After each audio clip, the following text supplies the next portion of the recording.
This is Wellness Wednesday, brought to you in part by Intermountain Healthcare. And in today's Wellness Wednesday, doctors at Intermountain Healthcare are worried after they say they've seen an increase in carbon monoxide poisonings, all related to boating trips.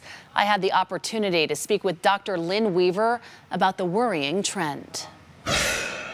And Dr. Weaver, can you quickly just again break down exactly what is carbon monoxide? What is it and what does it do inside the human body? Sure. Well, carbon monoxide is a byproduct of what's called incomplete combustion. So when carbon burns, as in almost every fuel, it has carbon. When it burns, it combines with oxygen, forming water and carbon dioxide. Carbon dioxide is one molecule of carbon, two molecules of oxygen. Carbon monoxide is one molecule of carbon, one molecule of oxygen. Well, that's a bad one because carbon monoxide has quite a predilection to get inside our body and bind to the blood.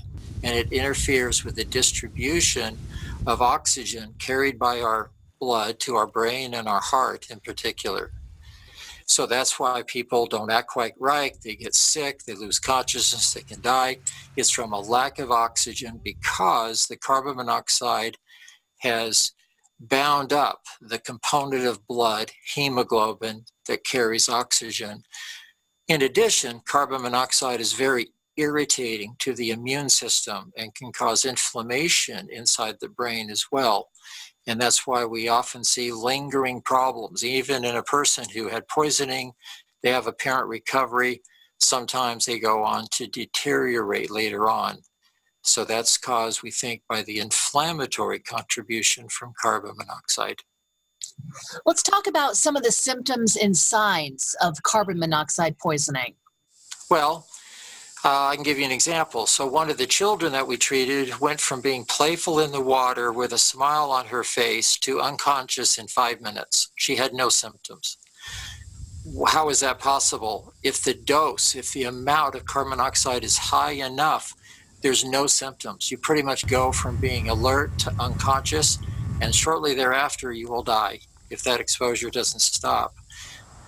Lower level exposure, it often does cause symptoms: headache, nausea, vomiting, confusion, don't feel quite right, knowing something's wrong, unsteadiness. In older people, sometimes shortness of breath and chest pain. So, but then you have, those are warning symptoms. But, just this weekend, I treated 2 adults with carbon monoxide poisoning who actually passed out, and they were only aroused by someone knocking on the door.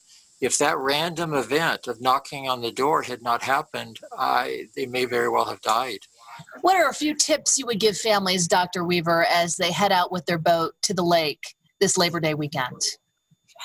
Well, there's so many. I mean, you mentioned boating safety, of course, and even launching the boat can have risk, of course, and things like that. But back to carbon monoxide, don't idle the boat with people gathered around the back.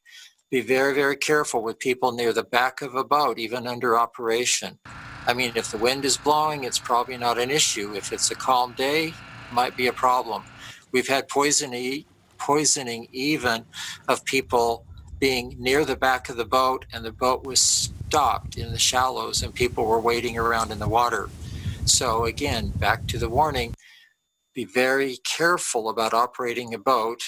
Exhaust is coming out. It's about 8 to 10% carbon monoxide, and that's certainly enough to cause serious harm, if not death.